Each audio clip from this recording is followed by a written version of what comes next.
Hey, Nathan, can you hear me? Yay, nay? There we go. Had to get Okay. mine unmuted.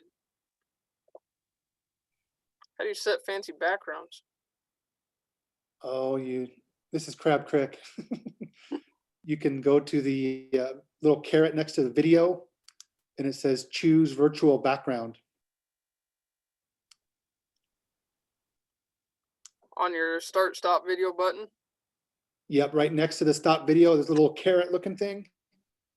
Right. And if you click on the little caret, it'll say choose virtual background, video settings. Gotcha. So that's just a picture that I had in my camera from Crab Creek, but Yeah, I'm not gonna mess with it now. I don't want to screw anything up.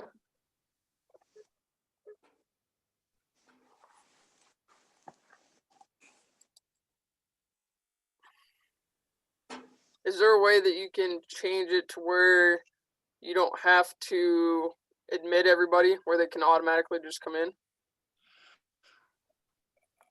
I think it's a Right now it's video. asking me, as I go, it's asking me to admit everybody. Yeah, I think it's a setting that you have to set up before the actual meeting, like it's how you, whatever kind of meeting you set up. Okay. But the ones that I've been involved with the school and on other things, the person that they've always had people let them in. It's 7 o'clock. So they don't get Zoom bombed or whatever. Well, I'll just keep an eye on it, I guess. Can you hear me, Nathan? I can. Okay. Hey, Peter. Testing audio. I'm going to do without video if that's all right. Yep, that's fine. Nathan, David's on. All right, good to hear you.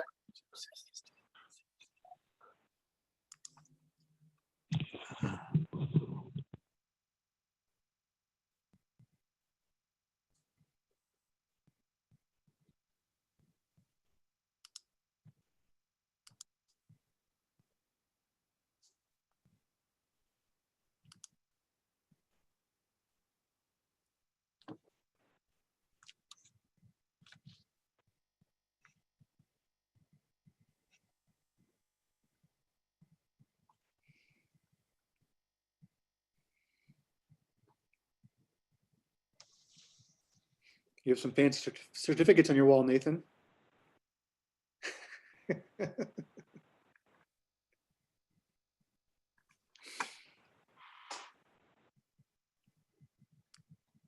You're on mute, by the way, Nathan. Thank you. I was hoping that it had some preloaded backgrounds here, but I don't think it does. You look pretty official. With all those placards behind you, Nathan. Yeah, that's what Justin just said. They're looks good, but they're not mine. Peter, you're not calling in. Me or Steven, did you say? No, I'm said Peter, you're not calling in. You got on the Zoom meeting. You sound good. I can hear you so much clearer than in any previous meeting. Good. Zoom probably has a higher quality sound system than my telephone. I'd say so. Good. Glad to hear it, Steven.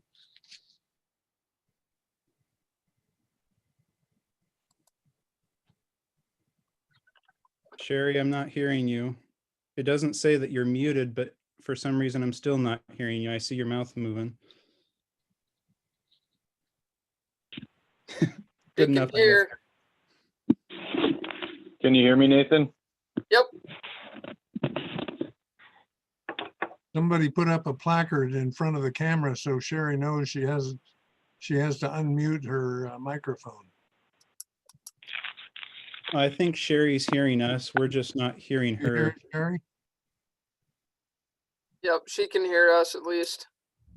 Another indicator to call out for people is that you can see if they're muted because beside their name, on the left side of their name, there's a little red microphone icon. So in Sherry's case, there is no muted microphone. So she's not muted. There's probably something with her computer's microphone that's not picking up, or maybe she's on a desktop that doesn't even have a microphone, could be.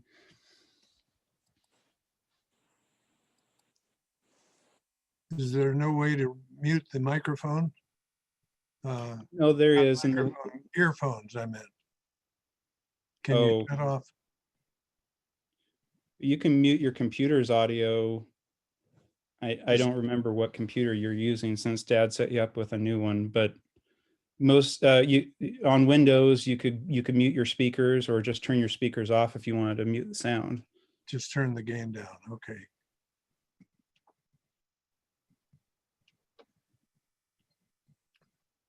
Okay, got Peter, Steven, Justin, David, you're here with us, correct? Correct. Okay, Levi, you're here with us. I'm here. I'm here. Okay. Well, a couple minutes late, but no biggie. Janice, you're here with us. I see your name on there. You can hear us. I can hear you. Okay, well, we'll give her a shot, I think. We'll go ahead and call the regular scheduled council meeting to order at 7:04.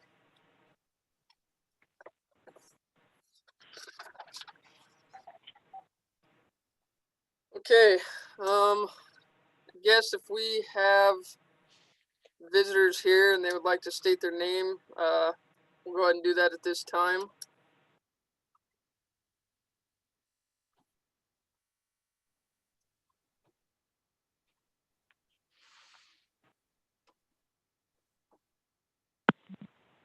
Nathan Sherry's giving us a thumbs up. Okay, gotcha, Sherry. Marge Womack. Large, okay, gotcha. There's some on here that are just guests. I'm not sure of everybody's number, but if you guys would like your name recorded, you're welcome to let me know.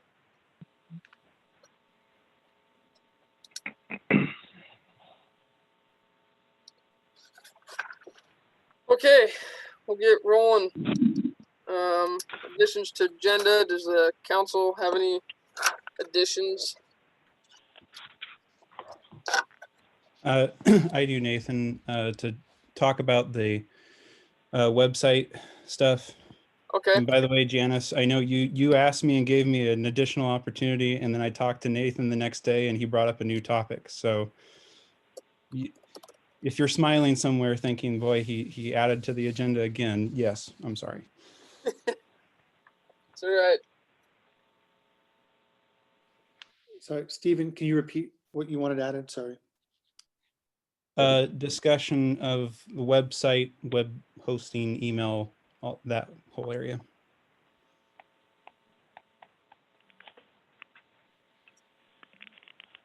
Okay. And I will add one. If you guys, some of you may have received my email. I just sent it out, I don't know, 45 minutes ago, so it wasn't very long. If you had a chance to see it, you read it. If you didn't, we're going to add an agenda item for a previous newspaper article. So we'll get to that at the bottom. Okay.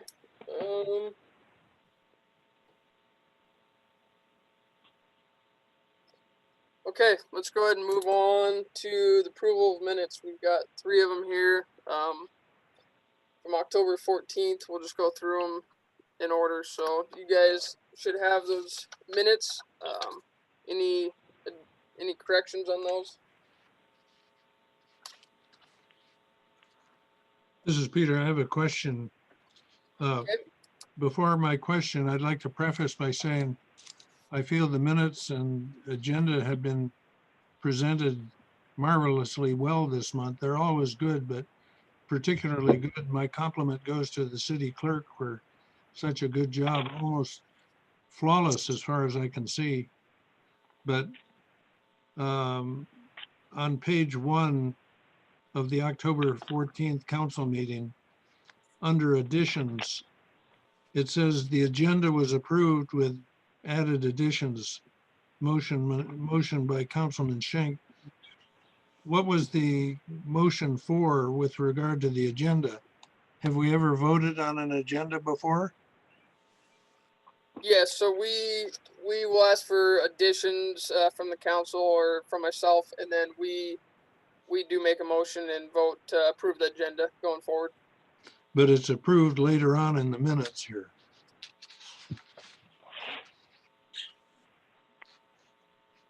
Maybe I'm mistaken, but under So- meeting minutes, the next page, Yeah, so the agenda for the 14th meeting, that's that vote, is to approve the agenda as we have it, and then we can go okay, forward.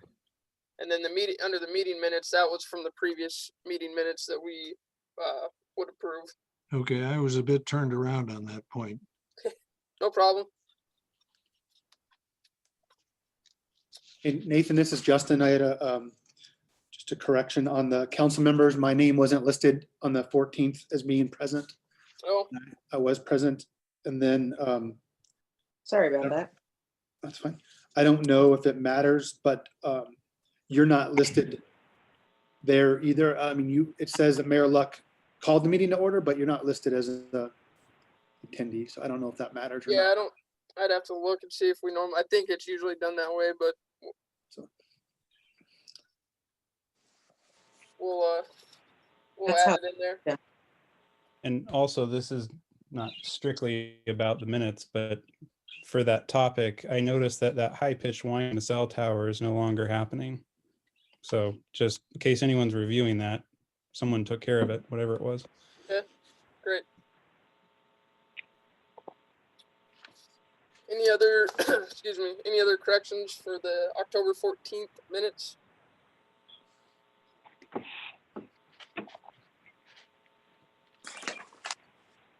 Okay, hearing none, I would entertain a motion to approve the October 14th minutes. That's correct. This is Levi, who moved. Okay, Peter will second.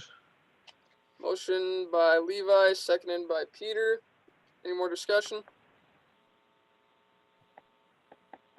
All in favor, signify by saying aye. Aye. Aye. Aye. Aye. Okay, thank you. Council, motion passes 5-0. Oh, we'll go through the same thing for the October 21st special meeting. Anything on there?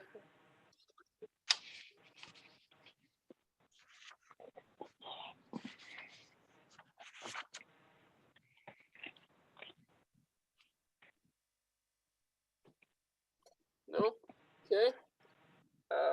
Hearing no corrections, I would entertain a motion to approve the October 21st council meeting minutes.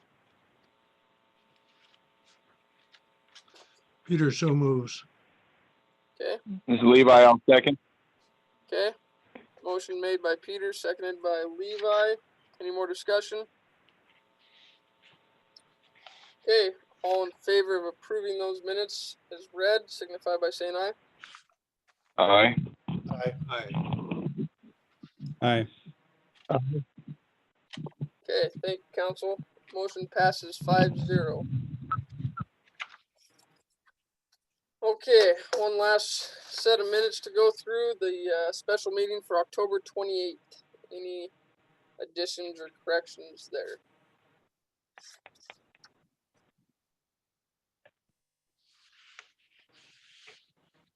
And I can add my name on those too, Justin, on both of those other ones if we need. If we need to. Peter moves that the minutes for the October 28th special meeting be accepted as presented. Okay.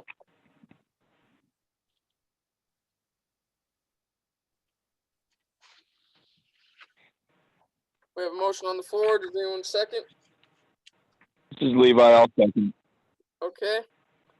Motion by Peter, seconded by Levi. Any more discussion? No.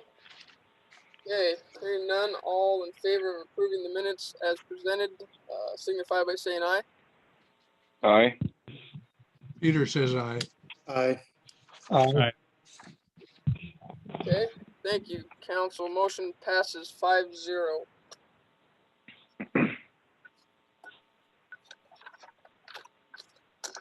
Okay, approval of bills. Before we get going too quick, I just want to add that there is, when you guys come in to sign these, there will be an additional line item on there, and that is for an additional $539.98.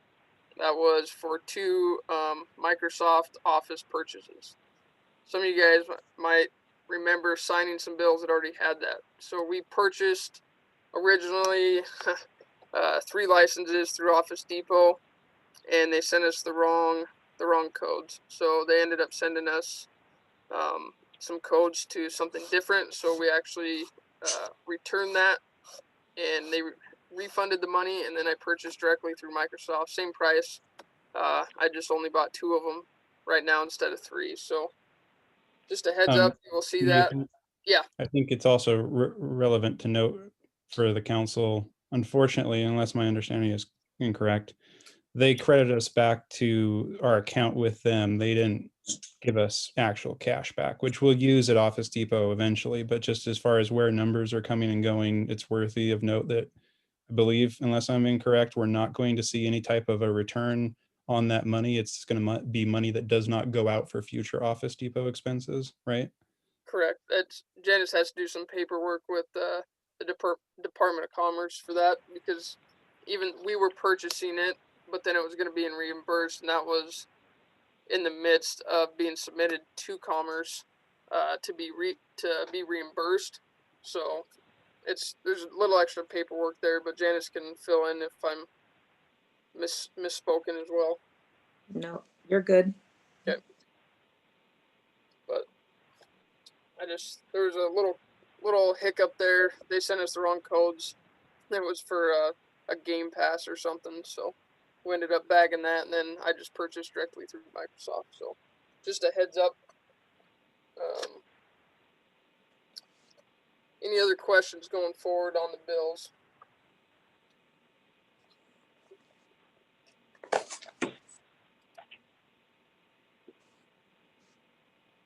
No? I have a question, item 924. Cashiering Department, Department of Ecology, loan principal repayment. What is the magnitude of the principal on that loan? And what's the loan for? So that loan is something that was standing before we got here. That's part of the loans for building the wastewater treatment plant. To give you an exact number on the principal there, I don't believe I know that off the top of my head. But Is that a monthly or a quarterly or an annual? By expense? twice a year. twice a year. Okay. Thank you, Janice. Mhm. I can get you that number though, Peter. I'll write it on the stickies. I was just curious. I didn't recognize the amount or the reason for the check. Yeah, that's part of a long-standing one of the loans for the wastewater treatment plant that we're still paying on. Yeah, thank you.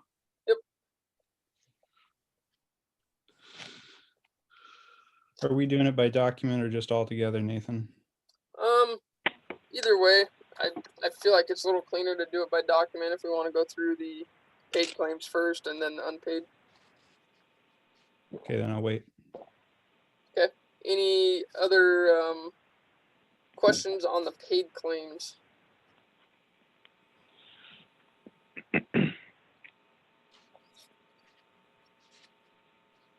Okay. Go ahead, Stephen. You must have one on the unpaid. Yeah, I think I'm guessing the 977 HD Fowler Company supplies for water lines I have a vague memory of us mentioning something about new supply stuff a month or 2 ago. It's 2020, so time is kind of irrelevant, but I think I've heard of that, but I just wanted to make sure that I'm this is the best part of Zoom, getting to watch Mr. C laugh. So can you update me as far as making sure that we know what that one's about? Yes. I can, and you're correct. That is for some new services. So there was one new service put in to the Jill Barth residence, and then as well as we're working behind the town square there to put some in to supply water to the town square, and then there's 2 other properties there that we are also putting in new water lines. So that's not necessarily for one property, but we have that broken out. Scott's breaking that out, and then that bill actually gets passed on to the homeowner. But yes, that is okay. what that's the supplies. That's what that's for. In accounting purposes, does that, similar to how you were saying that money gets passed on to the homeowner, is the Inovia funds paying back for, and I know they're all kind of our funds, right? Because we're the ones funding it, but as far as where the accounts are coming from, is the Inovia funds paying the city general fund or whatever back for the equivalent of what's coming into the town square project? To answer that question at this time, I don't know that. I would be in favor of that happening, just because there's grant money available through the Novia project to be able to pay that back. I would prefer to see that happen. Yes. Yeah, I agree.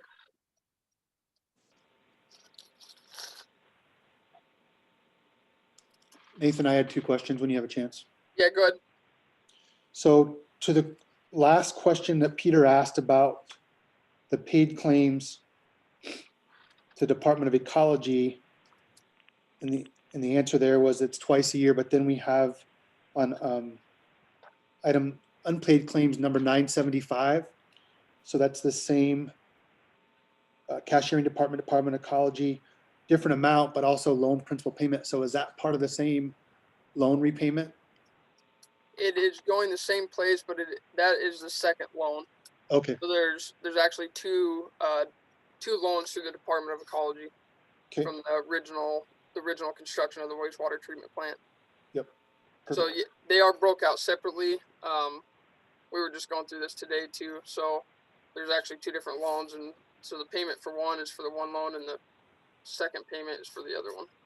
Okay. And then my other question was, I know, so 974, right above that, it's a check for Denise Halling for reimbursement of a clerk's computer. So I know at the last council meeting, there was discussion about who was going to purchase it.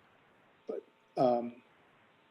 so I guess I'm cautious that we have unrelated people. So we have private citizens, not council members, not city employees, not council members or mayor or somebody affiliated with the city buying equipment for the city to then get reimbursed. So I just would, I don't know if this was a one-time deal or what, but I would just be caught. I just, Right. I don't know what to say. But Yeah. Nope.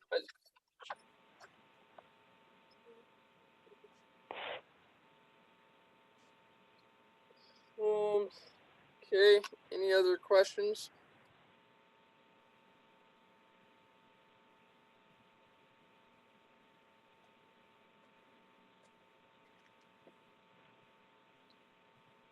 Okay.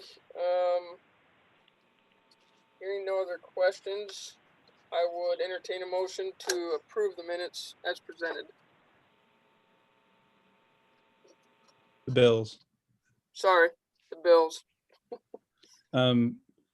Well, were we gonna, as far as payroll, I do have a quick question. Okay, go ahead. Did we make sure that we were all good? Because I see Wayne Marinholtz on the payroll stuff. And there was at one point a question of requirements and or eligibility in regards to his age. Was that taken care of? Are we all good there? Yeah. Yep. Okay. Janice, he had to fill out his paperwork in order to get his check, correct? Correct. Yep. Okay, then I move to approve the bills as presented. Peter seconds. Okay, we have motion by Steven, second by Peter Any more discussion? Okay, all in favor of approving the bills, signify by saying aye. Aye. Aye. Aye. Aye. Okay, thank you, council. Motion passes 5-0.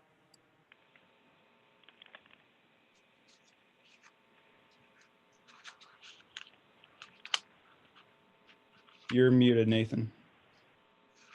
I know. I got a visitor here. Hold on.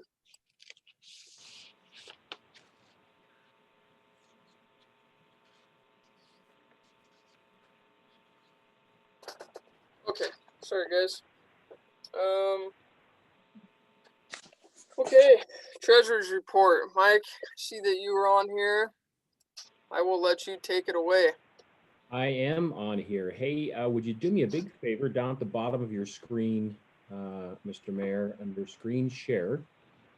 There's an option there to enable screen sharing for other people in the meeting. So I'd ask if you would enable that for me for a minute. Can you find it? I have an option for one participant at a time, multiple participants, or advanced. Oh, they are locked by my administrator, which I thought I had those privileges. Janice, is there any chance that you could change that? She should be able to. I will change that configuration. I don't know if I added you as a default administrator on these meetings, but the account is under her name, so she's the one who could do that. Yeah, and I thought that I had got in there and changed it so that I had those permissions, but obviously I did not do a very good job. Okay, it's our first time out. I'll take a look again to make sure we got it for next time.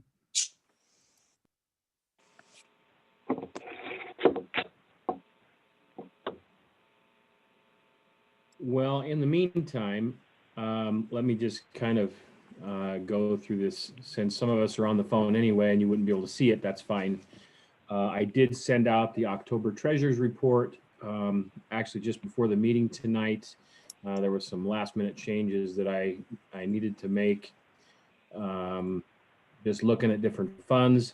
It was sent out as an Excel document, also as a PDF file. So if when the mayor and the clerk have time, they can forward that on to the council to take a peek at. And I put it in both formats so that if you don't have Microsoft Excel on your computer, you could pull up the PDF and be able to look at it that way. So those will be coming to you shortly. Thank you, Stephen.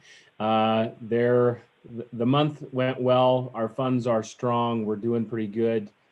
There were some issues when you get the file. You may need to open or widen some of the columns up a little bit, because if you're inexperienced with either of these with Excel, forgive me, you may have to widen a column. If your numbers are showing up as pound signs or hashtags, that just means the column's too narrow, the number's too big. So just open the column up a little bit and the number will appear for you.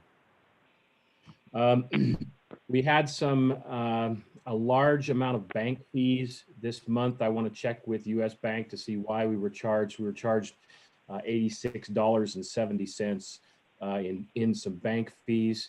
And I want to take a peek at that. That's unusual. We've never really seen that before. It really is what they call a coin and currency fee. And so I'll get that cleared up and see if we can't get them to refund that. They're usually pretty good about it because we are a good, solid customer. And we're obviously reliable. So they're usually pretty good about waiving those fees for us. Also, you'll notice when you get the report under street construction, that fund looks like it's about $7,300 in the red. It is really not. That is just a correction I need to make. Those funds that have gone through were pass-through funds for a couple of the street projects that we were doing, and I just need to make sure that they're squared away in the books. So when you see a fund in the red, do not be concerned. I will have it taken care of. It will disappear by the time you see the November Treasurers Report. Other than that, that's I was hoping I could kind of show it to you, but no worries. It'll come through in the email. And if there's any questions about any of the funds, please feel free to ask. Send me an email, and I'll be happy to answer those as soon as I can. Okay, thank you, Mike. Yeah, we'll try to get some of these settings squared away for next go around too, so that we can share things if we would like to. I will tell you, Justin, as much as I fought this, I think this works pretty well actually. So kudos on pushing for Zoom, and Steven, both of you guys. Okay. That's a good deal. Thank you, Mr. C. Appreciate you keeping things straight for us. I try. It gets a little crooked at times, but usually it's just because my brain works in funny ways. So it takes me a little while to catch up with the books. So, and just to let the council know, the difficulties, I shouldn't say difficulties, the slowness with which your treasurer has moved into the bias system is my fault and my fault alone. I have just been so overwhelmed with other issues, and so I realize it has made life a little bit difficult for our clerk and for the mayor. And so please, if you are frustrated with how fast things have gone into bias, please aim those frustrations at the treasurer and not at the clerk or the mayor. That is solely on me. So I'm looking forward to learning more about that system and getting more proficient at it. My concern really is I don't want to add more work for the clerk or for the mayor.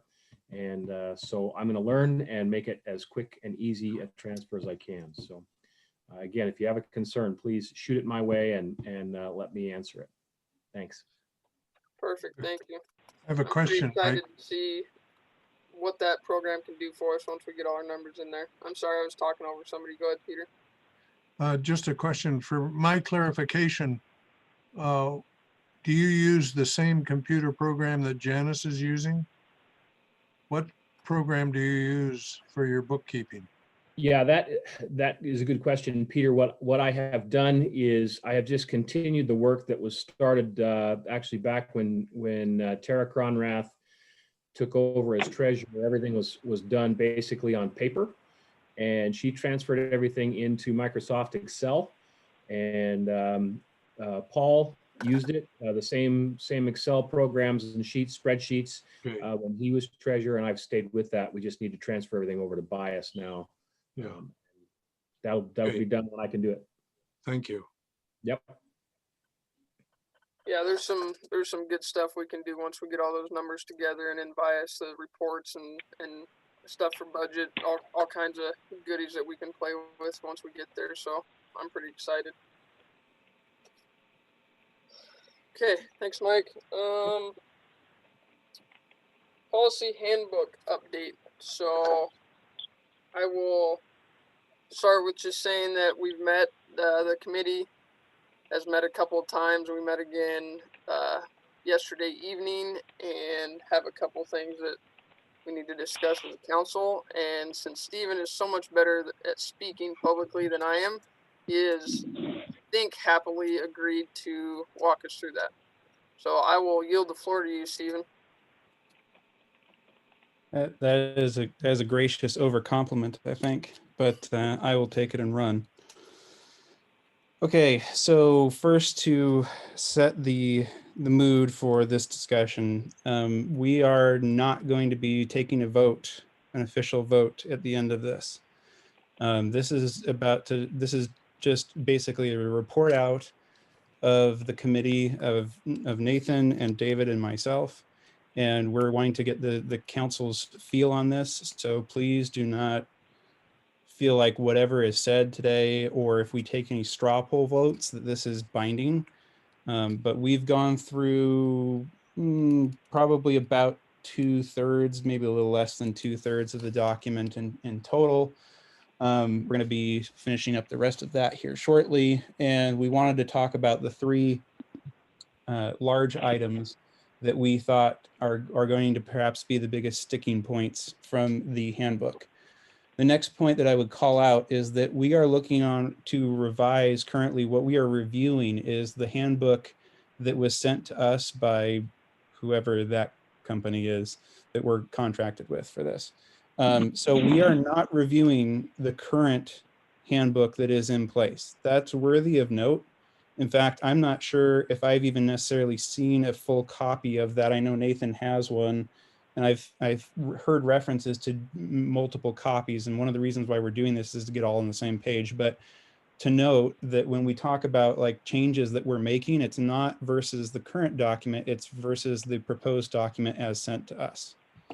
Okay, so that being said, there were three large items that we wanted to discuss. One is that there is a section on nepotism in there.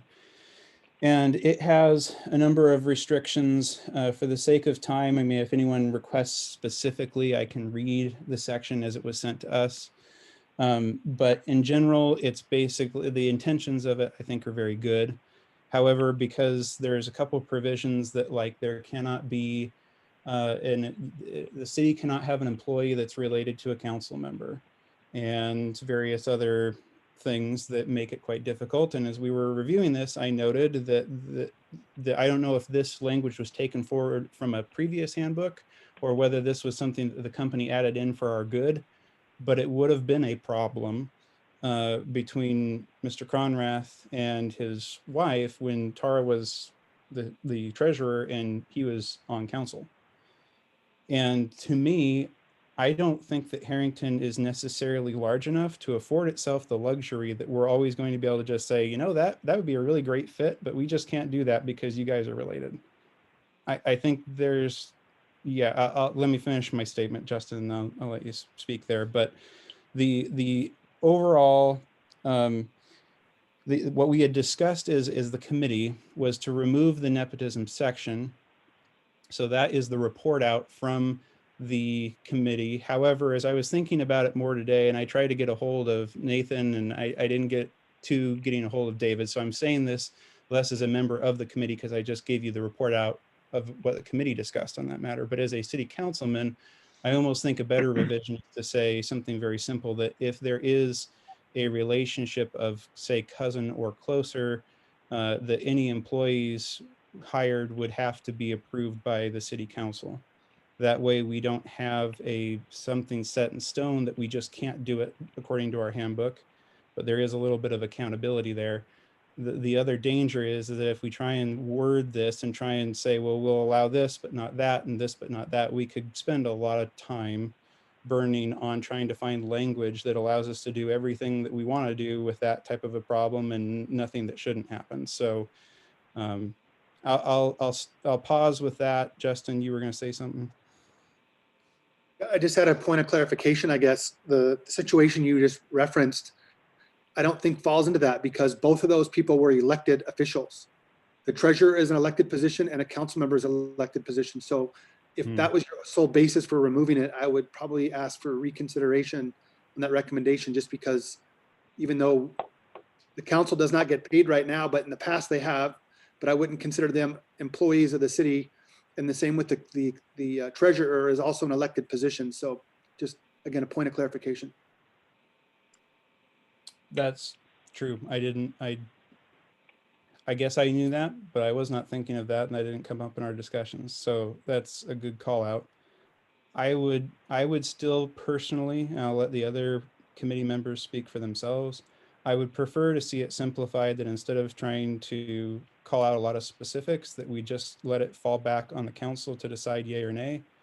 Because that way, if there was to be a nepotism, it would have not only been endorsed by the mayor in his desire to hire a person, but also then voted on by the majority of the city council. To me, that is a check that is worth keeping to keep our document simpler and more flexible in times in the future where our city may not be afforded a wealth of choices for particular positions. But I'm just one voice in that. If the council would like to see more specific ins and outs called out, that is certainly the council's prerogative. Are there any other thoughts on that? Again, keeping in mind that today we won't be voting on anything. So this is, we've heard, Justin's input. If anyone else wants to input, the committee will take this back into consideration in our future discussions. And if you wish us to keep something in, then we'll start working towards a recommendation on that direction. Stephen, this is Peter. Did you say the issue of nepotism was raised in the existing handbook or in the new one that was sent? I'm not aware, and the committee did not spend time discussing what's in the current handbook. We're mainly just focusing on what we think is appropriate to adopt going forward. All right, thank you. And one more thing, you said there were 3 items. Are you moving on to the second one now? Yeah, I will. Levi, do you have anything to say about nepotism before we move on? No, I do not at present. Okay. Justin, any revision, or since you were the driver of saying you want to keep something, and how do you feel about the concept of letting it simply sit with the council to approve or deny anything that meets a certain criteria? Sure. I mean, I'm fine. I just didn't, my point was if you were pulling that out strictly because of the situation you discussed, that maybe you'd want to reconsider that based Yeah, on. no, and I agree that that situation obviously doesn't apply, but let's say that, to me, it doesn't change the overall argument, because let's say that the spouse of a city council member was a very qualified candidate for a position. Do we exclude them exclusively because of that relationship? Obviously, the nepotism is something for us to protect against. I'm not trying to make it a free-for-all, but I'm just saying in a city Harrington size, we might have to give ourselves some extra provisions of flexibility in times in the future where we don't know what kind of access we'll have to resources. Agreed. So, okay. Point 2. Right now, there is a concept of engaged to be waiting and waiting to be engaged, which is pretty much Nathan's favorite 2 concepts in the whole entire handbook. Yeah. Because the look that comes over his face is just, it's like Christmas morning.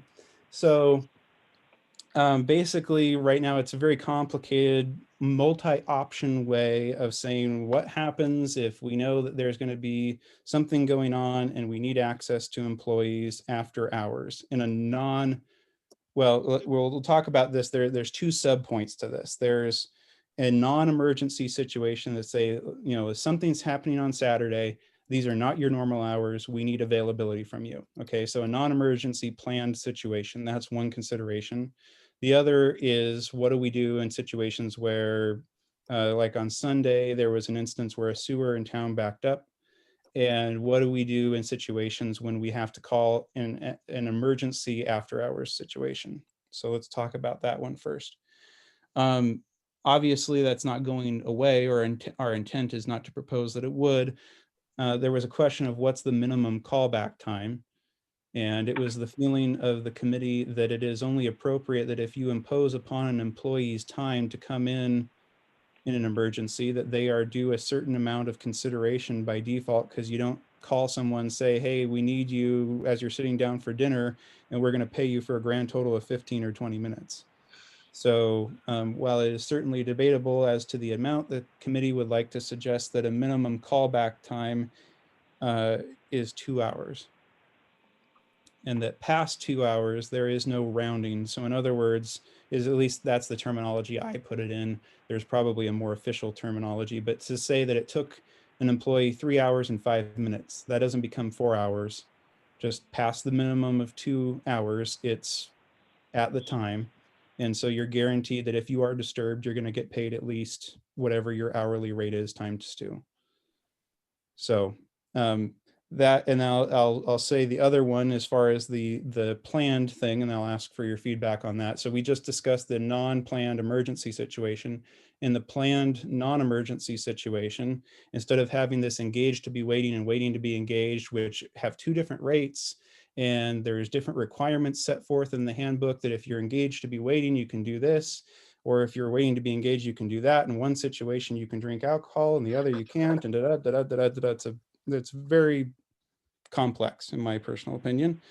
Instead, I think it is, I proposed this thought and the committee agreed that it was the committee's opinion that it is more proper for in a planned situation to say that we would ask that an employee would work for, say, 4 hours on Saturday. They would have some type of a default task to say, clean the shop, clean the office, something like that. And if the situation that we are concerned about comes up, they understand that as the priority and they go do that. If that situation doesn't come up, they do whatever the other task is. The benefit with this is, as opposed to the waiting to be engaged or engaged to be waiting, both of those situations that are currently in the handbook result in the possibility that we pay a person at, I believe it's either 100% or 25%, just for the option of having them work. And then it leaves the possibility of a discretion of, well, how could you have said that we needed to have someone available for this time? Because it's clearly that wasn't going to happen, or, there's a lot of discretion in it. Whereas if we say, look, we're going to need you for 4 hours. If this comes up, you go handle it. If not, you do this. At least when we pay for 4 hours work, we've got 4 hours of benefit. And that still gives us the flexibility to say that the person's available when they would be needed. But I think it's a better value proposition where there's no gambling on whether it will happen or won't happen for the city. So those are the two things. The emergency callback, minimum of 2 hours, no rounding. Planned callback, no on-call, will it happen or won't happen provision. We just say we need overtime. And there's priorities given to the employee for what happens if the event in question occurs. Any thoughts on that? This is Peter. I have a question, Stephen. What's the difficulty of rounding? You may have said that, but I may have missed it. If they work 3 hours and 5 minutes, I think that was the example you cited. Mm-hmm. Why can't we interpolate or round to the 5 minutes? Well, the thing, the thought being expressed is that it would not round up to the next hour. That Right. 1 minute into an hour does not a whole hour of pay make. But if they work 3 hours, if they work 3 hours and 30 minutes, that would round up to 4 hours? No, it would just be at their hourly rate exact. I see. And Okay. there's a floor of 2 hours. We've had some, just to kind of put a perspective on it real quick. If we call an employee on a weekend or overtime at night to, something came up and I made that call to an employee, or the mayor at the time made that call to an employee and said, hey, there's something going on. I need you to go look at this. That employee, Stephen used dinner. You're sitting down at dinner and then he or she takes off, goes and deals with it and says, well, it's not an emergency. I can take care of it Monday type of deal. If that only takes a half an hour, we're in agreement that we give them pay for 2 hours. So instead of interrupting their night, they go down, they're only there 20 minutes, they only get a half hour of pay. That floor is 2 hours. So if they go out and it takes an hour and a half, then they get 2 hours. If it takes a half an hour, they still get that 2 hours. And then after that 2 hour mark, it's just a regular rate of pay, however many hours they were actually there. Is that regular rate or overtime? It would be overtime, time and a half. Regular overtime rate. Yes, correct. Okay, thank you. Go ahead, Justin, you had a question? Yeah, so two things to what Peter just mentioned. So it would be overtime only if they were already at 40 hours for the week. Is that correct? I believe it would be. Yeah, I believe so. I don't know. We need to look at it whether if it's anything over 8 or anything over 40 or either or. I've seen both scenarios, different places of employment. Yeah, and I think my experience when I was in that position, what I understood it as was we were at 40, and that's also like if, well, you should just clarify it however you want to do it. I'm indifferent to that. I just think that because the way it currently stood was if there's a vacation day, like if I took a vacation day in the middle of the week, if I was an employee, I worked Monday and Tuesday, took Wednesday off as vacation, came back Thursday and Friday, but then got called in on Saturday to work overtime or Friday night to overtime.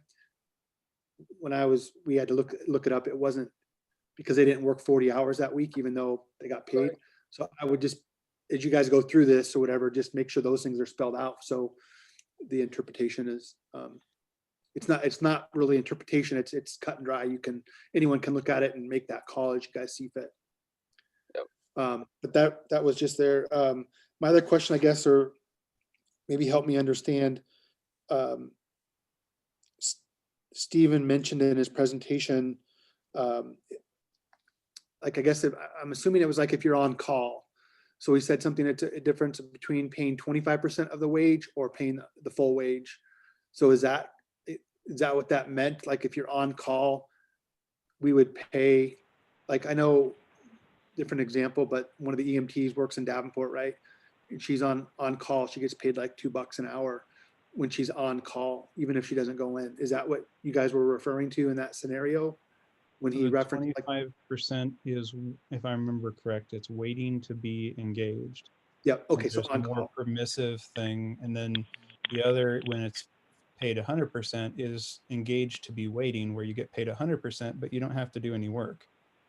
And my bigger concern with that one is like, look, if you're getting paid to work, then Harrington should be getting the value of the hour.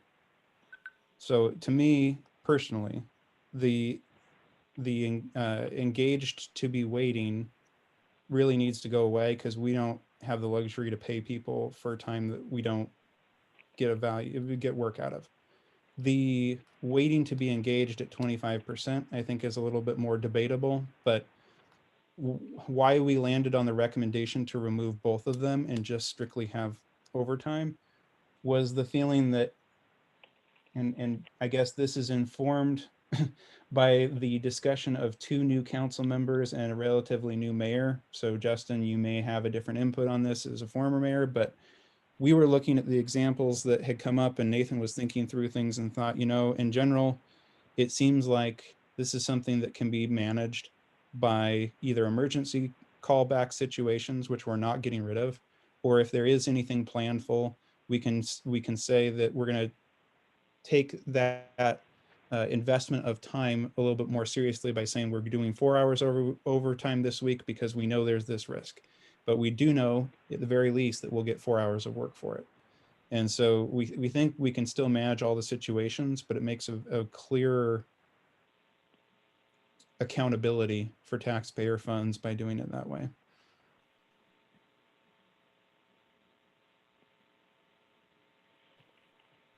Any other questions? David, do you have anything on that? No, it sounds good. In terminology and stuff, but just to refresh everybody, it would be standby pay. But I agree that that's probably not where we want to head that direction, because the mayor and such, you can, if there's something that's planned, we can take care of it. And if something comes up like a tree fall over the road, emergency situation, we call the crew out. And Justin did bring up a very good point, and we haven't quite addressed that, I believe. But whether it's overtime pay or is it just standard pay? And that's something that we're going to have to pound out. I'm not opposed to giving overtime for a situation, even vacation. And we're just going to have to address in the handbook the hours of duty and what's defined and get into that. So I think that will be addressed, but that's a good point to have brought up. Yeah. But other than that, I think we'll be reviewing that in the next committee meeting, most likely. But I'm about 75% sure that that the current handbook that we are, I shouldn't use the word current, the proposed handbook that we are reviewing refers to overtime kicking in on a weekly situation, not on a daily situation. So I do believe that at least the document as it stands that we're reviewing would say that such a callback before the 40 hours would not be overtime pay. So regardless of our intent there, it's something we're going to have to review.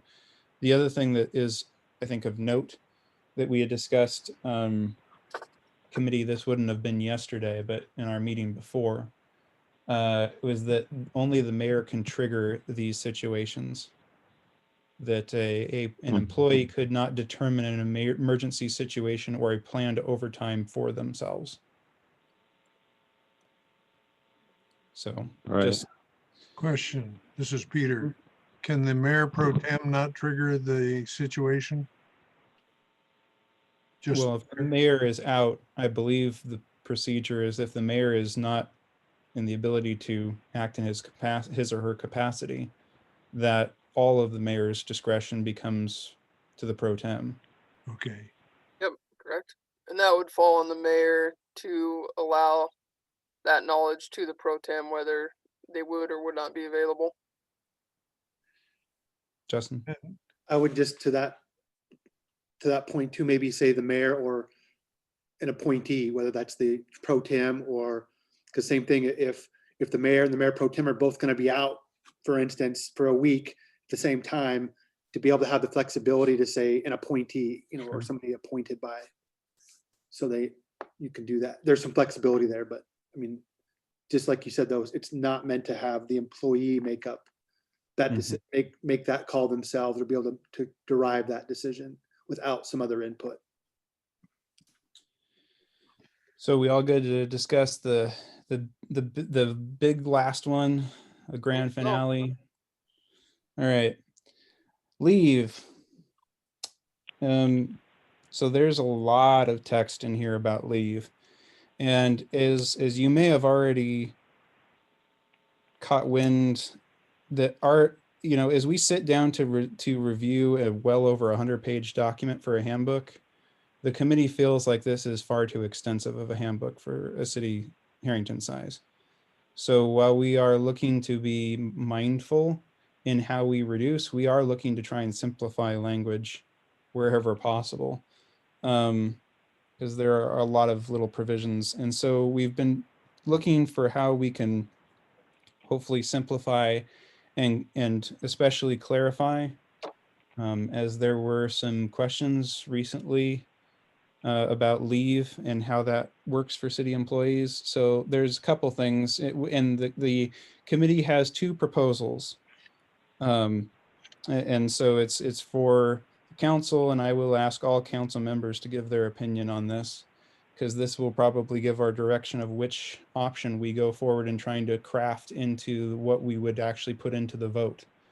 But before I present those two options, I would say that first of all, the committee is not happy with the use of the word termination in the old handbook or in the new one. We feel like it is an insufficient term to represent the various ways in which employees can come to be separated from employment with the city of Harrington. So we would want, we're going to request, and it is worthy of note that the company that we are working with here is going to help us make sure that all of this is good with legal considerations and everything else. So right now I'm expressing the desire of the committee, and that will be amended, of course, by what we have to do for legal considerations. But the general discussion of one's employment with Harrington coming to an end, we wish to be termed separation of employment. And inside of the term separation of employment, there would be three types of ways that you can be separated from employment with the city of Harrington. One would be termination, which most people would generally know is the thought of being fired. This would be referenced as an involuntary separation of employment, a termination with cause. Second of all, we would call out as appropriate retirement, being a separate type of separation of employment.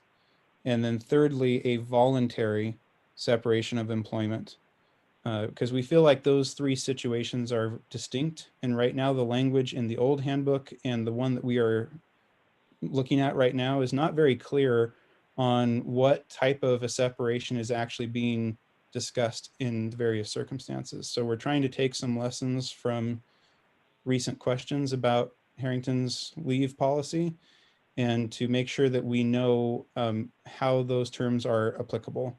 and to be very crisp and clear on our language with that.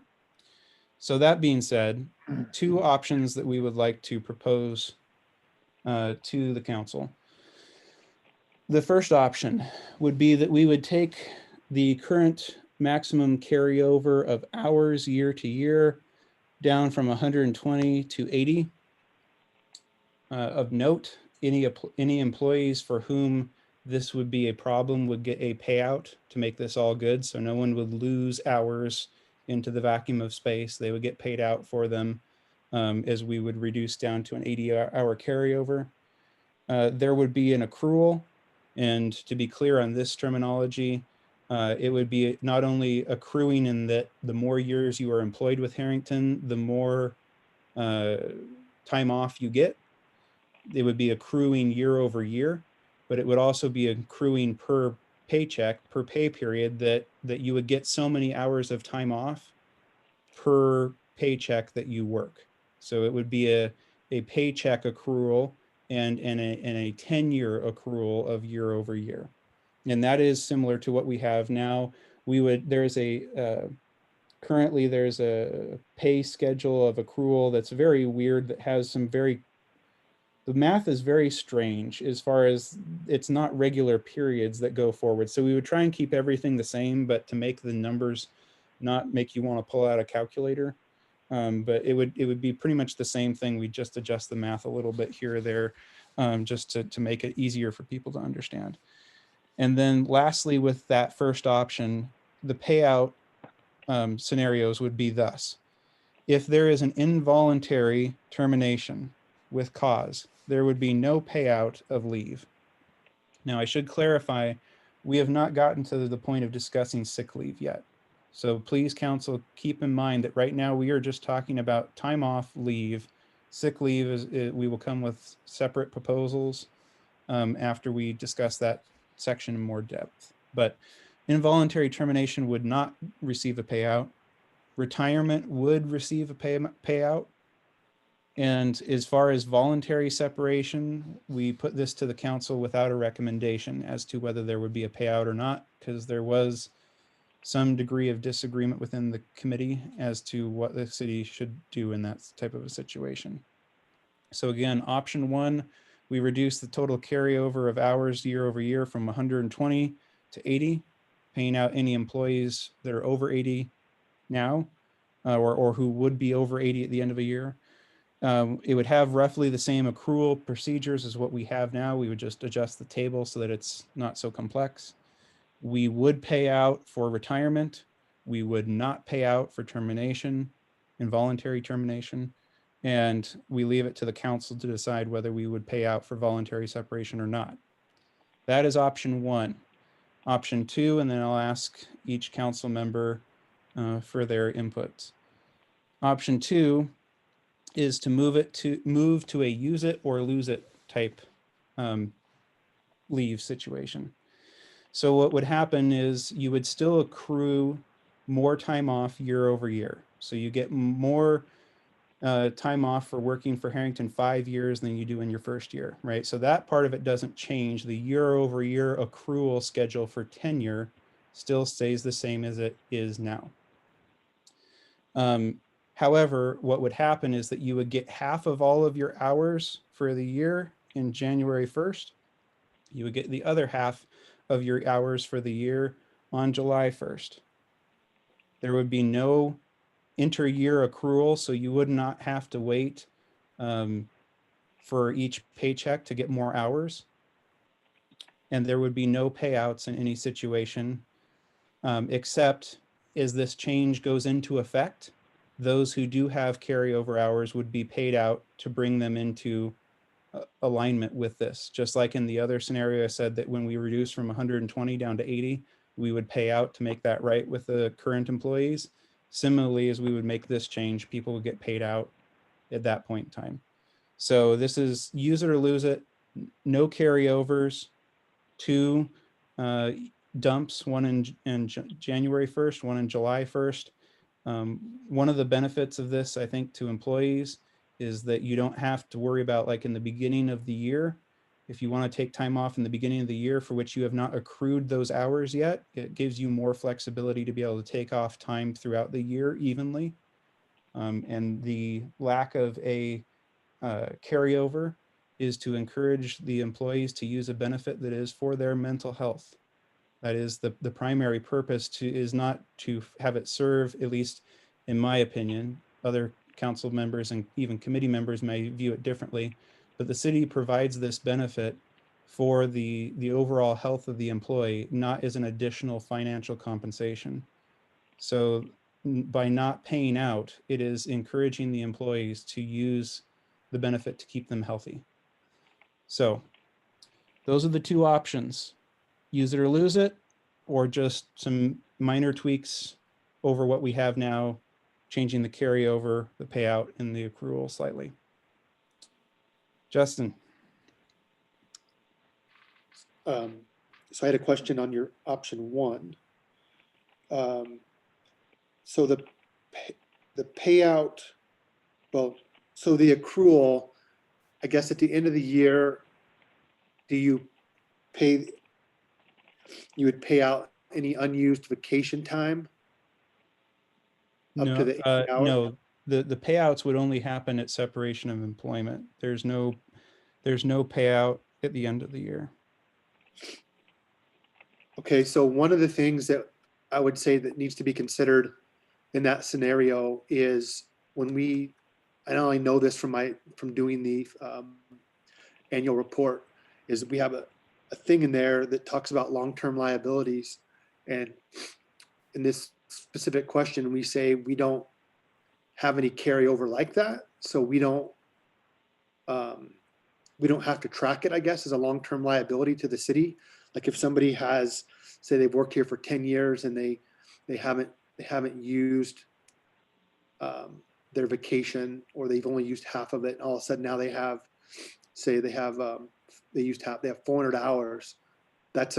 If they were to separate that year, either retire or potentially voluntary, I guess, then the city would be on the hook for potentially, say in this case, 400 hours. And so I'm one thing I would say, I mean, not just because that's what the annual report doesn't mean we can't deal with it, but we don't typically budget for that either. So I think it would create some potential extra things to worry about. Like we would have to budget for it for each of our employees every year for the potential, I guess, even if they don't do it. And again, this is not to say that it's right or wrong. It's just something that it's different than what we're doing now. So I would, It's actually very similar to what we should be doing now. As far as I understand it, option 1 is a minor variant over what our current handbook allows for. And again, I haven't spent as much time looking at our current handbook as the proposed new handbook, so I'm not the expert on saying exactly what has changed. But I would say that one of the reasons why I advocated for the second option is not only that I believe it's a more caring thing for the employee, but I do think that it's a more fiscally responsible option for the city as well, to not have long-term liabilities for which we do not know when the appropriate time to schedule for them is. Sure. No. So as long as you guys are thinking of that, I mean, that's great. And when you guys come to present that to the council, but just to make sure that we're aware of, that we as a body are aware of that, because it's not something that we do now. And I'm not a policy expert on I've never seen our handbook. I relied solely on the input from our previous clerk to help me in that process. So I'm just going off of, I would say, hearsay to that degree. So I've never read the handbook, or I've never seen it. I have seen a page, I take that back. But so I don't know if it's right or wrong, but I just said doing the annual report, it talks about that. So we would just have to figure that out. And if we go that route, I guess. Thank you. Justin, before I let you off the hook here, in order to help the committee know which way we should go forward on, do you have a preference between option 1 and option 2? I'm a believer of it's a mental health thing, and I encourage, I have to encourage my employees at my place of normal business or regular business to take a vacation and whatnot. So I'm a fan of option 2. If I had to pick today, I think option 2 is good both for the employees and good for the city. Okay. Peter or Levi? This is Levi. I'll go ahead. I am a fan of the use it or lose it policy. I have worked in situations with both, and frankly, I think they should be taking the time off if they have the time off available to them. That's my current situation at work, and it does incentivize using your vacation and getting some rest. Do you have any concerns or questions about the options as we outlined them? No. Okay. Mr. Davenport. Peter, I tend to favor, based on what's been said here tonight, I tend to favor the use it or lose it as well. But to be honest, I'm not sure I've ever looked at the city's handbook, and I'd like a little more time to ruminate on some of these points and solicit comments from citizens. I see we're That's being fine. called upon to take some action tonight. I'd like to It's just a straw poll so that we know for the committee how to proceed, but we're setting nothing in stone. yeah, good. I favor the use it or lose it option too. Okay, and if any of the council members change their mind, let Nathan or David or myself know. But it's just, we're planning on meeting again tomorrow. So I just wanted to get a straw poll indication of where you're at today. No one's going to try and burn you at the stake if you change your mind. So Can you tell us as the committee where the committee stands from a straw poll perspective? So I believe, and I'll let David say his piece here, but we as a committee said that we could back either option and that we wouldn't have a big problem with it. I, of course, I proposed option 2. I'm a believer in it. I've had both work situations. I appreciate the second one, that's the option 2 much more, because it helps make sure it's like I'm not going to let this go to waste. I'm not going to try and cash it out. I'm going to actually use it, and there's bigger restorative benefit, I think, personally. Nathan said that he's worked under option 1 and could feel comfortable with both. David had a lot of experience with option 1 as well. I think, and again, David, you can correct me. I'm not looking to put words in his mouth, but I think he maybe felt a little more comfortable with option 1. But I will say this as the person who proposed option 2, if we decide to go with option 1 as a council, I'm not going to cry about it, because my bigger concern is that I wanted to reduce the amount of carryover, and we're proposing reducing it from 120 to 80. So I think that either option is a step in the right direction. David, would you like to chime in with anything? Well said. You did a good job there, Stephen. And just remind everybody that, yes, my experience has been with mirrors, the option 1 mostly. And after listening to the soundboard here, option 2, I'd be fine with either one. Frankly, between now and tomorrow, I'll scratch my head a little bit and try and run down what ifs, what if scenarios. And I know a lot of people don't like to hear that. But, I know something's going to come up down the road, and I just want to have something in place as a committee and a council that is the least abrasive and contradictive, and no fighting, and flows smooth. And right now, I'm not sure. In the past, we've had some, some things come up that that weren't addressed. But I hope that, and I think we're heading the right direction to address this. But right now, I think either one would work, and it's good to get the straw poll here. I'd like to maybe, I don't know, the employees maybe chime in. What I see, the only thing I see, being that Harrington, you know, is small and the size of maintenance crew is limited. So what if, I'll pose it to people that I'll just say Scott or Charlie, they can't get away, you know, it's so busy and they just can't get to it. I know there was a provision in the old or current, whichever manual you want to call it, that if there's a situation where, you know, they put in for time off and golly, you know, something comes up and, you know, heaven forbid, like Mount St. Helens or, you know, something that ties them down and they can't get away, we need them. And so they're left with all these hours and they didn't get to use the benefit of their vacation. Do we want to entertain anything for rolling that over? I don't know. I know it happens, but I don't know the benefits to doing that really. It's more of a liability, like Justin was saying, to the city. But that's something that the committee will be discussing tomorrow as well. Do we put a provision in there for that? And I know that's opening up a lot of can of worms, and that's not my intention. It's just, like I said, it's the what ifs that'll come down the road. And trying to, you know, scratch my head here and think of what could we do to alleviate that problem.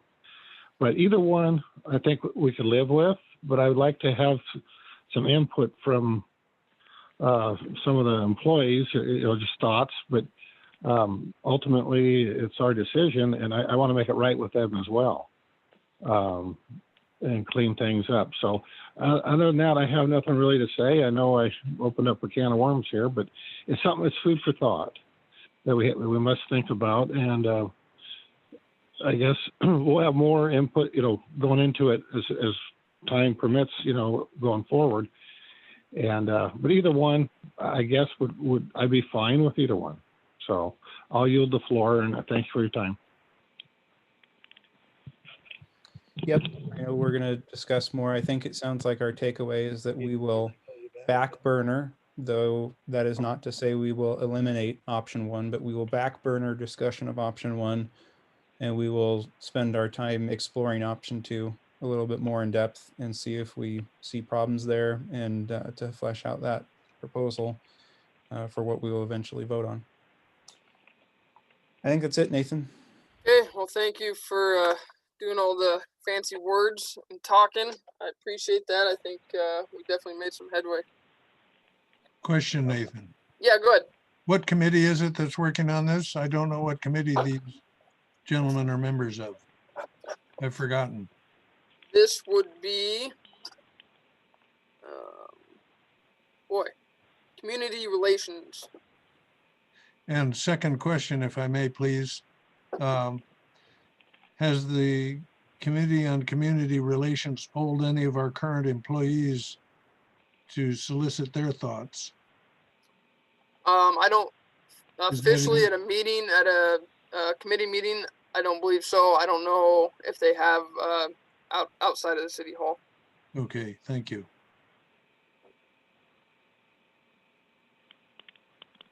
Okay, thank you, Stephen. Appreciate that.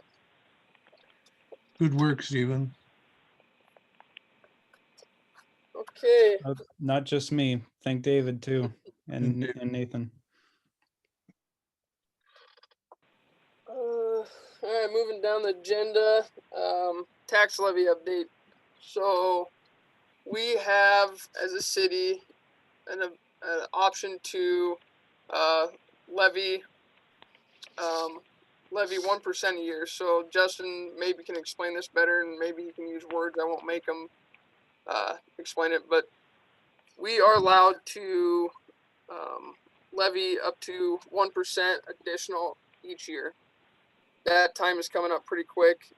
Needs to be done by November 30th. So I just want to start out with setting a special meeting for that, so that we can vote to approve that levy if we wish to, if the council wishes to approve or to be able to vote on that. I'd like to set that for November 24th, which is a Tuesday at 7 p.m. And we will have a couple other agenda items on there likely. But that's the Nate. main one that we want to get done before the end of the month. Sorry to interrupt. It's at 6 p.m. Sorry. Yep, you are correct. I'm glad you did interrupt.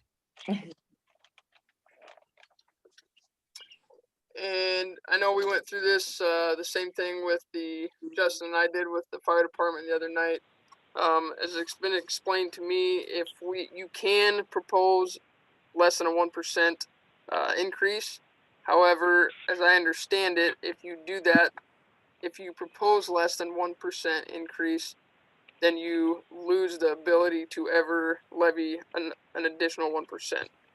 So I just want to keep that in your guys' mind. I will send out the paperwork so you guys can look at it and see the numbers on it. It's just kind of an FYI, and I wanted to make sure that we were able to set that date so that you guys knew. Is there any questions on that before we get to that meeting? And the paperwork is at the city hall if you want to look at the hard copy. Otherwise, I'll send the rest of it via email.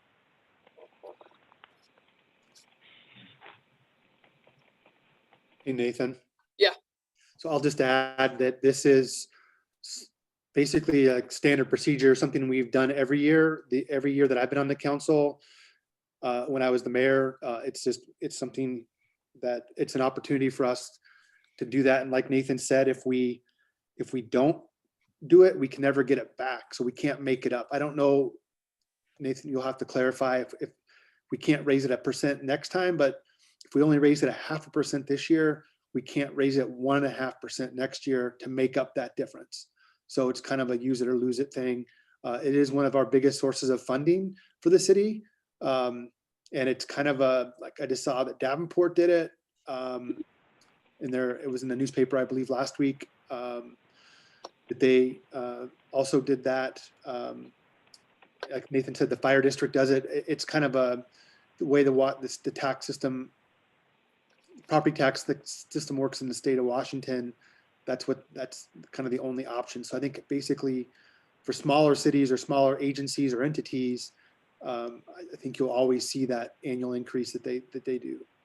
So I would like to tack on to that to just say briefly that having looked at the budget, being on the budget committee, our sources of income are this tax, the utilities, which our constituents see that as paying for the utility itself and less as the city overhead, and is therefore less movable than this. To that end, it is clear to me what our stance on this needs to be, and if it is useful to anyone, I would be prepared to vote on this tonight.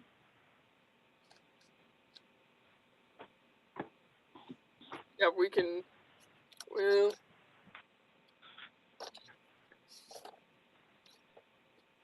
Nathan? Yeah. It needs to be done in a public hearing. That's yeah, why I was just reading through here. That's correct. Never mind then. Thank you, Janice. you're welcome. Yeah, thank you. Uh-huh. Okay. Well, if you guys have any questions, definitely get a hold of me or Janice. And like I said, you guys are welcome to come look at the paperwork at the city hall, or I'll make sure and get it sent out. Question, this is Peter. Yeah. What are we levying currently? What's the levy rate currently in Harrington? Justin mentioned 0.5%. Do we not levy the maximum amount? yeah, sorry, here we do. That was just an example. We have the opportunity to raise it 1% each year. Correct. And if we only went 0.5% this year instead of the full 1%, my example is we could not make it up next year and do 1.5% to make up this year. So once we get off that cycle, then we can't ever get back on it, essentially. Okay, thank you. And this paperwork, trying to search for it now. It has the rate in there and the increase. It shows you all those numbers, Peter.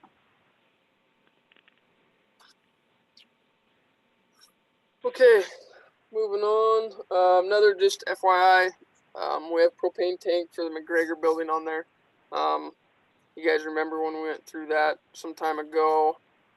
talking about the improvements and fixes for the McGregor building. Part of that was a heater that has since obviously been installed, and we are moving kind of on the second part of that wasn't done earlier in the year. But as the weather changes now, I was reminded that we need to get that done. So when I was a council member, I had called and checked with pretty much any propane service or company that I could find in the area that would service this location, and got some prices from them on propane and delivery, price of the tank, install, all that stuff. So I wanted to, and I can send those out as well via email. I wanted to just give you guys a heads up to look for that coming. So when we have it on the bills, you guys will be able to see that. But I just want to kind of give you a heads up on that, and look for it coming down the pipe. So I just wanted to fill you in, make sure we knew that part hadn't been done, and it will be happening quickly.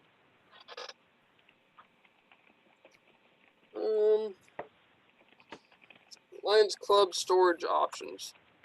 So we talked about this. I know this current council has talked about this previously, as other councils have too. Lions Club is looking for a place to store their stuff. So currently they have the flags that go at the cemetery, the Christmas decorations, some other miscellaneous stuff, and it's been kicked around quite a while. So I wanted to kind of get it back on and see if we could come up with a solution to this. And so I sent out an email, and I just wanted to kind of bounce it off the council again, of what we thought we could do, or what we should do to be able to find a good location for them. I know cargo container was talked about quite a bit. There's a little bit of pushback on that, being, dumping a cargo container at the cemetery or somewhere else in town.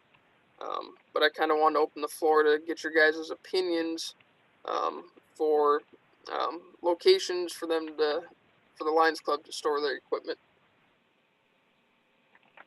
Yeah, go ahead, Jeff. So I thought this was my addition to the agenda. It is. I'll let you go ahead. No, that's fine. And so the council knows I sent an email out. So Nathan had asked both Levi and I, as was it like the cemetery or parks committee, to do this. So Yeah. I sent an email out earlier this week to the council, just asking what Nathan had just said. To date, I just have Nathan's response. So we would like to make, we'd like to make a decision at the December council meeting, like an action item. So to bring it to vote on what we want to do. So any information that you guys can provide in the next few weeks will help us then formulate or bring a proposal to the council earlier we can, but we'd do it as early as possible. But so we could try to take action at the December meeting, since it, like Nathan said, this started, I think, in 2017 or 18 when the original McGregor building piece, and so it's been kicked around for a long time. So you don't have to do that tonight if you don't want to. Feel free. I'll take notes, or just contact Levi or I in the next couple weeks so we can do that ahead of next meeting for the rest of the council. Thank you. I guess my input is that, as far as I am aware, having been in numerous Lions Club meetings while this was being discussed, in many ways, the most optimal solution is to put the storage container at the cemetery. It seems to check all the boxes except one, which is that there have been, let's just keep it with the word pushback. The consideration of pushback against that from a visual standpoint. And that has been, for me, a nebulous consideration, because some of the people that are, I guess, the pushback are also some of the donors and the people who are making the cemetery run. And I don't know the details of all that. So when I hear there's going to be pushback, I don't really know, is that just one person? Is that one very important person? Is that, 10 people? I don't know. So the solution that I would want to go with, until I understand a little bit more what the cost of it is in terms of, I guess, public relations, what seems to otherwise check all the boxes is putting that storage container there. If we're not going to do that, I'd kind of like to have a little more understanding of why are we not doing that? And I know that could be a sensitive discussion, but past that, all the other alternatives I've heard about using various buildings in town there's a lot of work for that. And then the question is the Lions Club going to put in the money to bring a building up to spot, or is the city council going to spot that money? And so this is the one thing that I've heard, that the Lions Club doesn't seem to mind that they would put the money in to do this. So I guess I'll close by saying, if we're not going to go the direction of a container at the cemetery, I would probably like to hear other alternatives to specifically weigh. That would be Sure. my thought. So Stephen, also real quick, one of the other cemetery issues, not only from a donor or an optics type of thing, was just the physical location. So I would say half of the stuff that they store, the flags, go there. The other half, being like the Christmas decorations or other holiday decorations, are for downtown usage. So it's splitting that from that perspective. And so that's just for your information of not specific. I mean, there's some other people that brought up other downsides to the cemetery other than just the You're appearance. right. There was the So, discussion of, you if know. the snow has come in, can they get back in there to get the Christmas decorations? You're right. I do. Oh.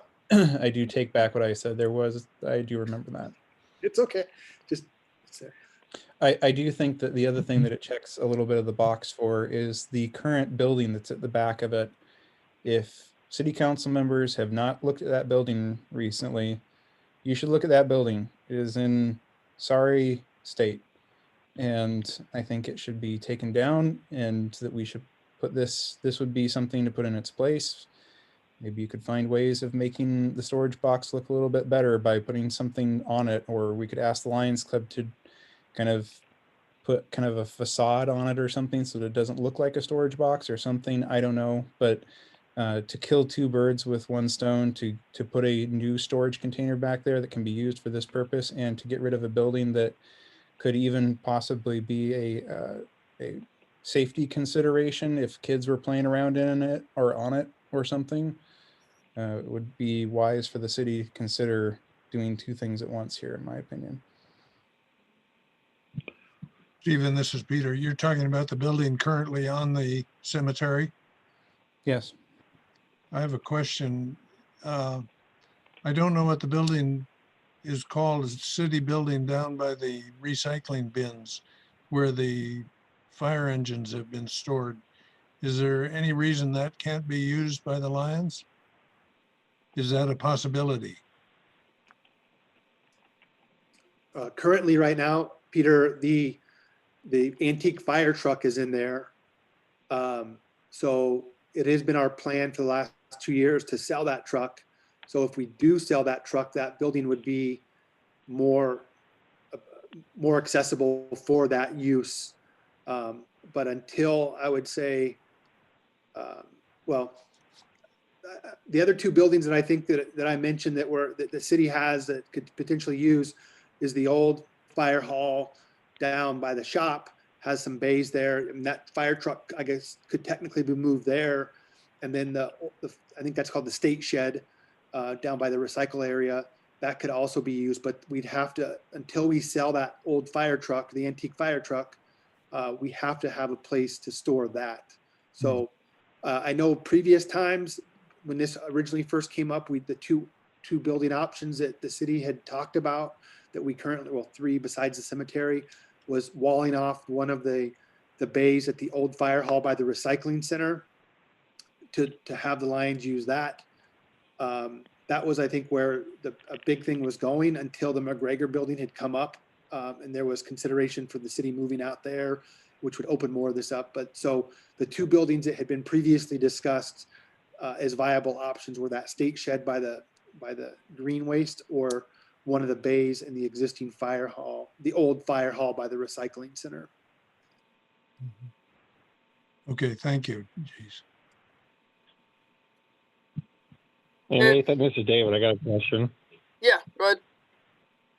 Well, my question, number one, does the city, do we use that up at the cemetery right now, or how much do we use it? Anybody got an answer for that? The I don't building there? know I don't know 100%, David. I think talking with Scott previously about it, there is some stuff that's in there. Obviously, when we had our own mower, that's where that stuff was stored. Going forward to right now, I don't know what's in there, but I don't believe that it's used that much. That would honestly be a better question for Scott. But We had now that you mention previously stored some those tables, like maybe a picnic table or something. But I think last year in a windstorm, a tree branch broke off and sheared part of the, I guess it would be the east side, the back side of the part of the roof and the eave. So I haven't seen it since then, but the use of that right now has been very limited, especially since the lawnmower, not having to store that, and then just because of the overall current condition of the building itself is pretty poor. I mean, it's been poor since I've been on the council. It's been talked about as a poor quality, poor condition structure. Right. And just talking here, I do remember sprinkler controls and stuff are housed in that shed. But I'm of the opinion that it doesn't, logistically speaking, it doesn't make sense to me. And I'm not doing it, but if I was, to store decorations, go downtown and whatever, and tables in up at the cemetery in the back 40. I think the flags, two things.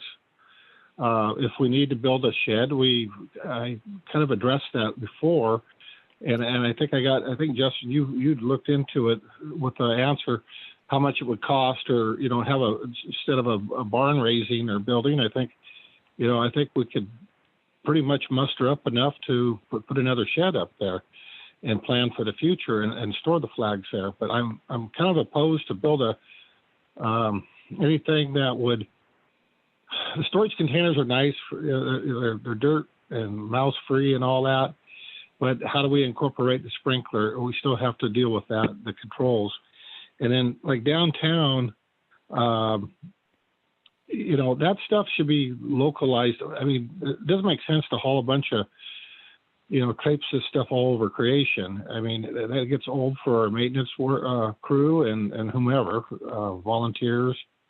Well, I will say this, David, though, one thing that's a consideration is that the decorations are Lions Club. So if we offer them, because Lions Club's going to be in the position that if they get one area, they're either going to be taking the flags up to the cemetery from downtown, or they're going to be taking the decorations from the cemetery to downtown.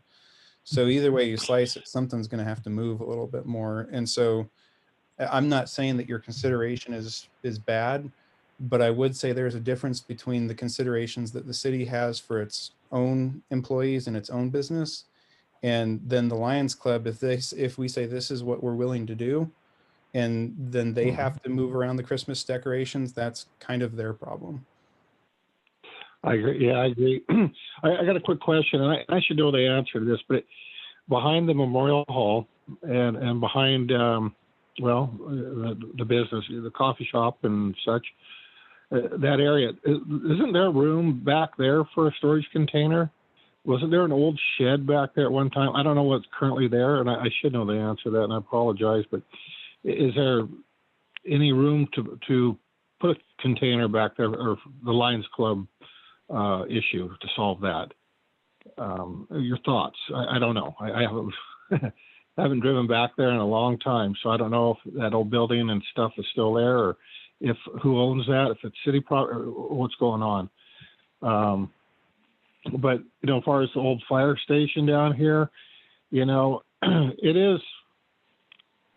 an older building, and I don't know. It just, first of all, the cost. Who's supposed to front up the money? Is it by donations, or does the city coffers have to dig in their pockets. I mean, how do we deal with this? I mean, I'm not opposed to putting up, tearing that shed down and putting up a nicer, newer shed, but I don't expect to spend a gazillion dollars on it either, So I do like cargo containers, but I at the same time, I do know the concerns of the aesthetic part of it.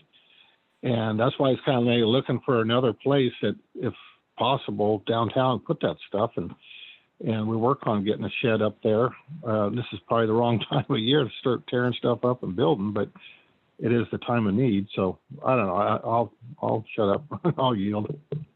So just the history of this is originally the city.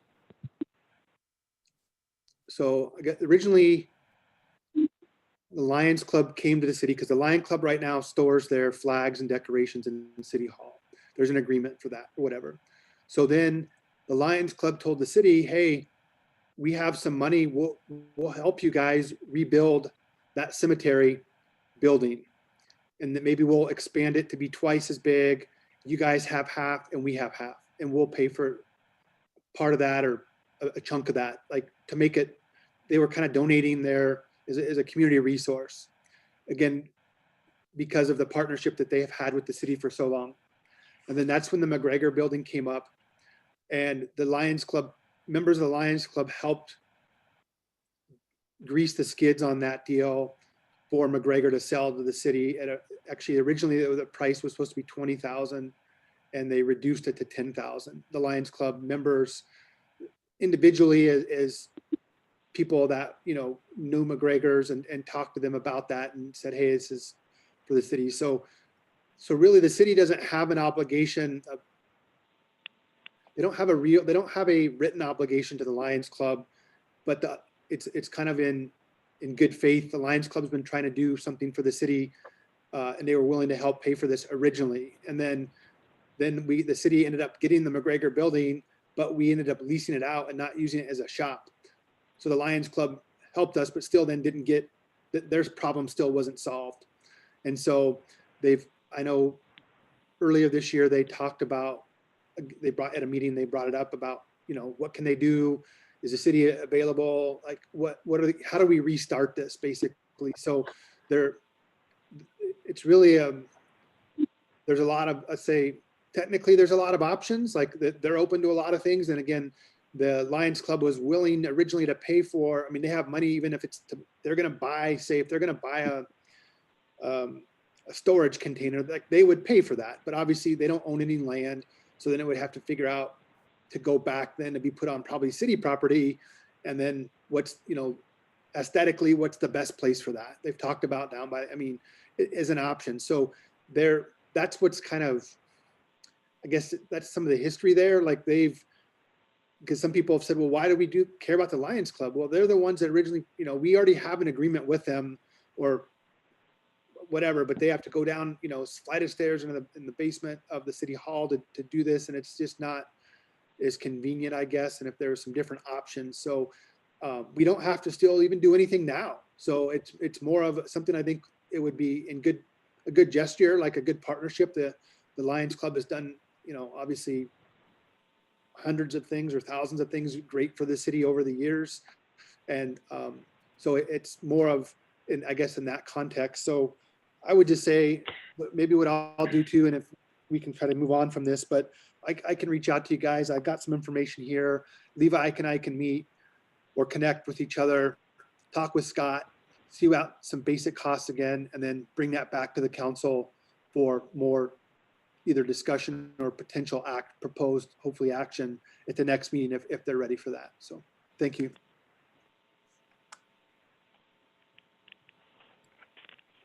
Okay, thank you guys. Yeah, just keep that in mind. If you guys come up with some other suggestions or ideas, definitely get a hold of one of either Levi or Justin on that committee or myself as well. Question, if I may. Yeah, This go is ahead. Peter. I think we have some council members who are also members of the Lions Club. When it comes to action, how does the council feel about having those individuals vote on this issue? Personally, I don't have a problem with it. unless we thought that there was a conflict of interest, or if they wish to not vote, that would definitely be their prerogative. But I don't personally have a problem with it. What do you guys think? This is Levi. Go ahead.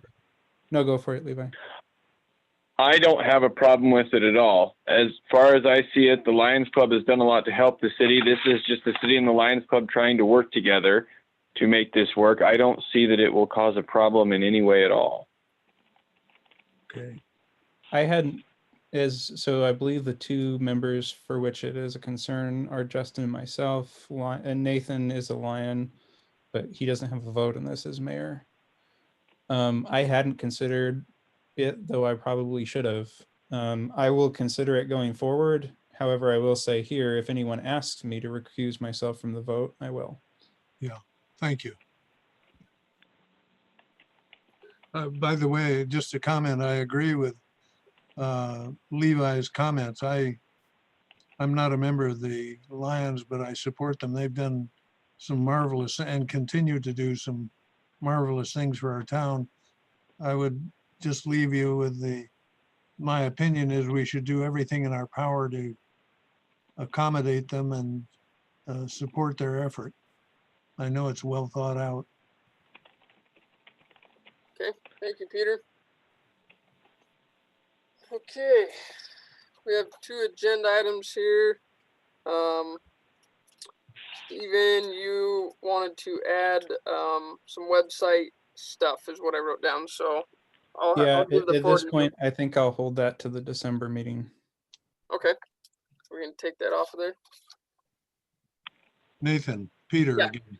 I have a couple items I'd like to add to the agenda, if I may. Is it too late? Yeah, I mean, we already approved the agenda. I truthfully do not know the answer to that, Peter, whether we can add it or not. Okay. Justin, does anyone else have any comment on that? When I was the mayor, if we had something that didn't come up and we wanted to bring it up, I mean, I think it's your discretion.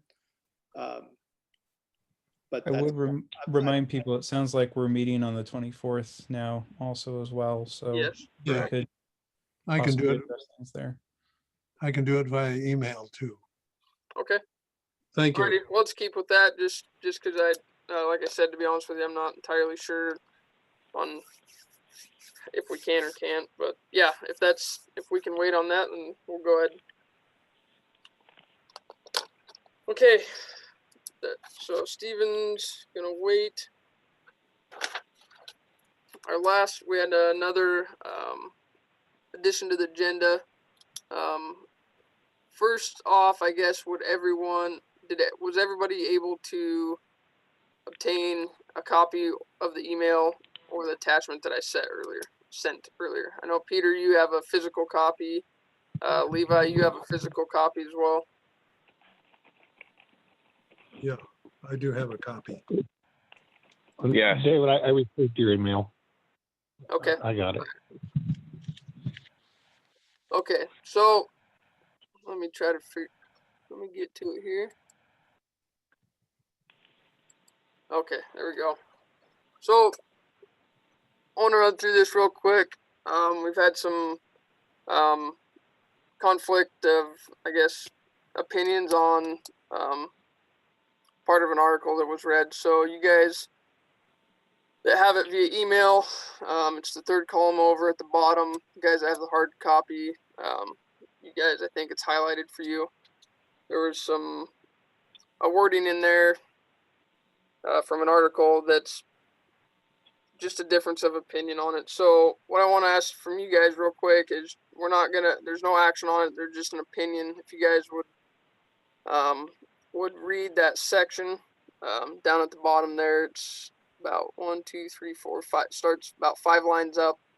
And there was a question on this, whether it is stating that Harrington was growing COVID. And I just want a real quick poll to ask you guys what your opinion on that is. Does it or does it not state that Harrington is growing COVID? And I'd just be curious to hear your opinions on it. That Harrington is what, COVID, Nathan? Growing. Oh. I've read it. May I comment? Yep. Go ahead, Peter. I was in City Hall today when I got a copy of this article, and Nathan was present and Marge Womack was present. She wrote the article. It's ambiguous, but I think generally it doesn't state that Harrington thinks we're growing COVID in our sewer system. And moreover, supporting that position is Stephen's comment that this is weeks ago. I've forgotten the ambiance in which he made it, but I think he realizes that mammalian cell is required for propagation of COVID virus. That's generally true of most viruses. So I don't think it says that Hardy said that the city of Harrington is growing COVID in its sewer system. Just my thought off the top. Okay. Thank you.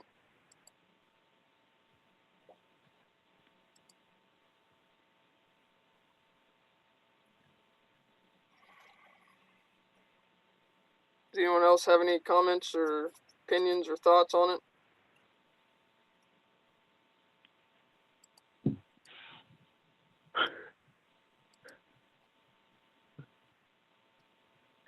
I would say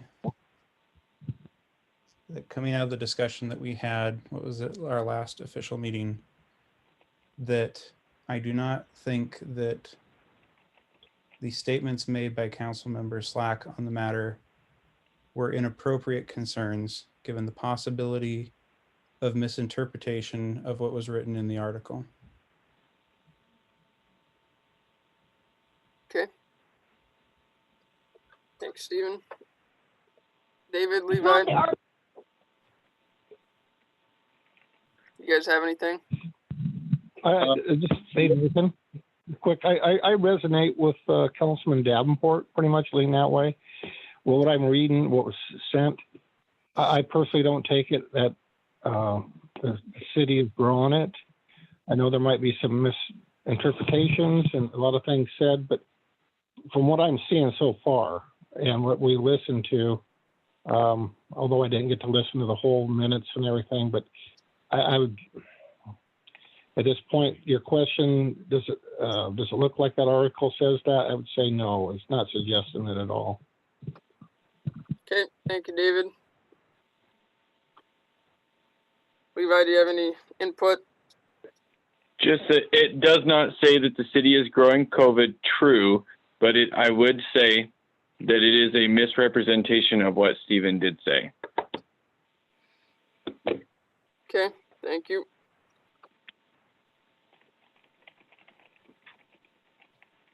Okay, any other comments on that? That's the last thing that I have on the agenda. Before public comment. Okay, well, we will go to public comment then. Yeah.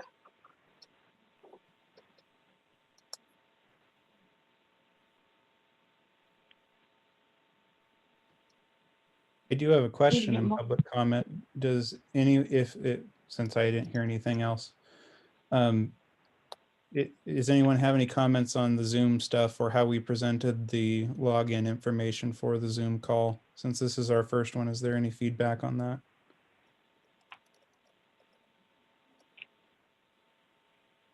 This is Peter. It seems to have worked very well. I'm impressed with how smoothly it's gone. It's been carried out. Looks like Yes. there's a question from Sherry. So thanks, Peter. If anyone else has any more Zoom feedback, let me know, please. Thanks. Yeah, I said something earlier. I wasn't opposed to it. That's definitely not the word. I was a little reluctant just to switch over. I will definitely defend Justin and Stephen both. I don't remember who or when, but this was talked about and asked quite some time ago. And I thought, well, this COVID, we're going to be able to meet, in a month or 2 months or something.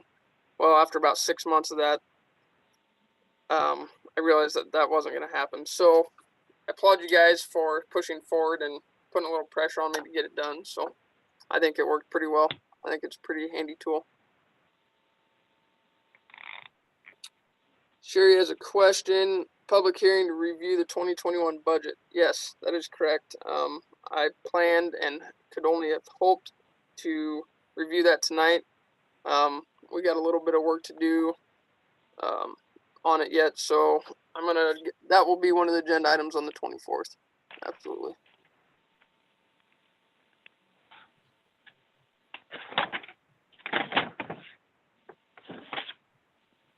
Any other public comment? Does that answer your question, Sherry?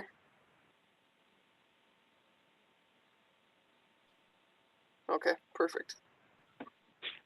Okay, well, if there's no other public comment, that is the last thing on the agenda, then I think I would go ahead and ask for a motion to adjourn the meeting. So moved. Levi, so I got you this time, Levi. I got you. Okay, I'll we have second. a motion to adjourn the meeting by Steven. Do I have a second? this Levi, I'll second. Okay, motion by Steven, seconded by Levi. Any more discussion? Just wait until we're face to face next time, Stephen. I'll get you. Quick on the draw. Okay. All right, all in favor of adjourning the regular meeting, signify by saying aye. Aye.